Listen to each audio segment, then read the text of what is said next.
Ian, thanks for coming. I'm really delighted to be here. Well, I'm pumped.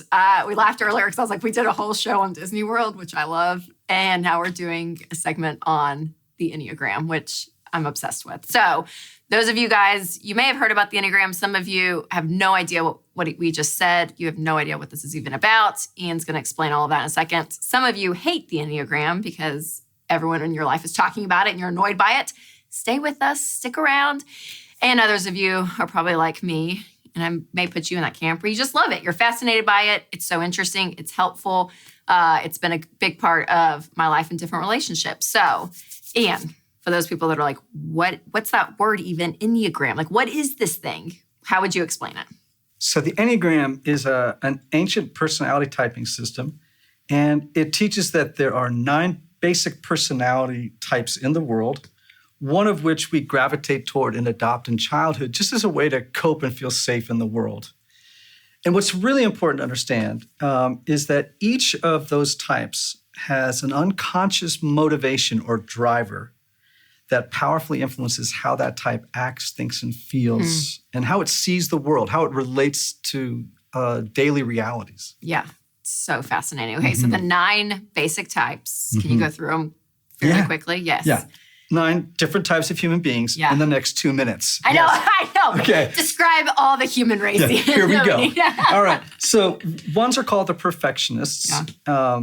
These are meticulous, hardworking, reliable, conscientious, detail-oriented people who have a compulsive need to perfect themselves, others, and the world. It's good. Now the 2s, my sister's a 2. These are 2s, 3s, and 4s are all heart people. Right? So 2s are called the helpers, and they have a compulsive need to meet the needs of other people, right? They want to help and love and support others in order to win the appreciation of other people, the love and appreciation and approval of other people. They're fantastic human beings. 3s are called the performers or the achievers. They have a need to succeed or to appear successful and to avoid failure at all costs. Okay. 4s are called the individualists or sometimes the romantics. These are people who have a need to be special and unique. Okay. And you're a 4, aren't you? I am. Yes. I listen to his podcast all the time, so I know everything about Ian. Okay, so I'm a 3. Okay. Or so all the tests say. Right. I'm a 3, but I'm having this crisis. So after this, we'll probably put it on the podcast, but I need help. I'm having this like crazy between a 7 and a 3. I don't know. We'll talk about it a little bit, but I'm the 3. I'm the 3. Good. Yes. All right. 5s. Yes. Right? They're called the investigators. They're analytical, emotionally detached, oftentimes, very, very private people who have a need to understand and perceive anything. These people are information junkies. They are constantly gathering information, really to fend off feeling overwhelmed by the world. Yes. Right? It's my husband, a.k.a. that's why Winston Cruze has never appeared on the show. Seriously, you're married to a 5? I'm married to a 5, yep. Wow. I know. And like the one thing, I'm like, babe, come on the show. And he's like, that is the last thing in him. It's the last thing. Oh my gosh. But he supports me. Like I feel very affirmed and all of this. But yes, he just doesn't want it. So yeah, that's interesting. So they're very private people. I appreciate that. Very, very, very private. Yep. 6s are called the Loyalists, sometimes the devil's advocate or the loyal skeptics. Okay. Right? They are worst case scenario thinkers. 7s are called the enthusiasts. They're fun-filled, spontaneous people who love adventure, and although in service to avoiding difficult or what we would call afflictive emotions, uncomfortable feelings. Yep. Right? Yep. It's good. 8s are called the challengers, sometimes the bosses. Yes. Right? Yes. What feels like conflict to you feels like connection to an 8.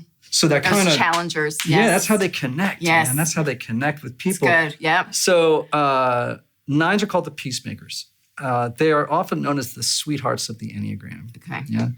So 9s want to maintain the peace. They want to maintain connection with other people and avoid conflict at all costs. Which is so funny. The number is next to an 8. So that was one of my questions is why are they in the order they're in? Yes. Well, one thing to be sure is it's not reflecting a hierarchy. Yes. Right? There's no number that's better than another. It's not like ones are the best and nines, sorry.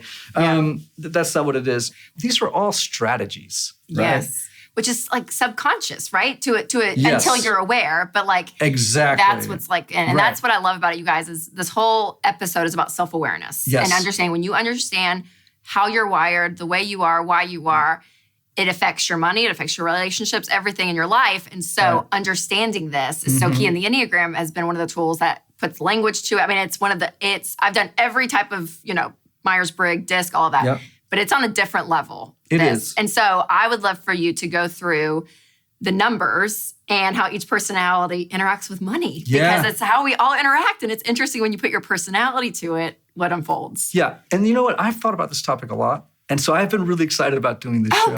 So because I've been thinking to myself like, oh my gosh, like understanding economics or personal finance, your relationship with money through the lens of personality. Yes. Like actually, if you know your personality type, you can avoid a lot of problems. A lot of mistakes, if you know. Amen. Right. Yes. And if you know where your gifts are and your challenges are, and you gain self-awareness around them, you can spot them before they undo you. Yes. Right? It's good. Yeah, it's fantastic. It's true. Right. It's true. Yes. All right, let's talk about ones. All right, I have not met a lot of ones who are in debt. Yes. They're very concerned about budgeting. They're very concerned, they're ethical and they're principled people. It's good. Now, the trap for them could be moving from responsibility with money to rigidity with money. Maybe overly criticizing themselves and judging themselves for not doing it well enough. And if they're not careful, judging other people for not doing it well enough. Yes, that's good. So we talk about having nerds and free spirits are kind of two camps people live in. And so if you're like a nerd on steroids, then you probably could relate being a one of like, this is how it is and this is what you do and it works. Like you just you do the plan, this is it. And so that control a lot of times can come, so good. Twos. Generosity to the max. And serve. And they want to serve. Now, the problem with that is overgiving. It's like, I'm just going to give without any thought. That's good. And I'm going to call it love. Yes. When actually it could be enablement. More than that it love. Goes into. Right? Yes. Okay, threes. The upside is they are goal-crushing machines. They get things done. Productive as heck. The downside is they could fall into the trap of using money as a way to project an image of success. They'll buy status symbols, right? Yep. Some, what I would call success markers. Totally. Yes. Right? Oh, yeah. So fours are tricky. Okay. All right. Fours might think that budgeting is beneath them. They can it doesn't allow the life and creativity to go. That's for the little people. Okay. The little people need to worry about money. I'm an artiste, and I'm above such mundane topics like finances. That's so good. Right? Yes. Fives. A problem for a five can be that they can spend a lot of time researching what to do with money. Yes. You know what I'm saying? Yes. How to invest and how to do all this stuff and not actually execute on the plan. And go through with it. Right? Yep. They can get a little distracted. They go down the wormhole of knowledge. Of Googling and looking up things and researching. Yes. Yeah, yes. Totally. That's so funny.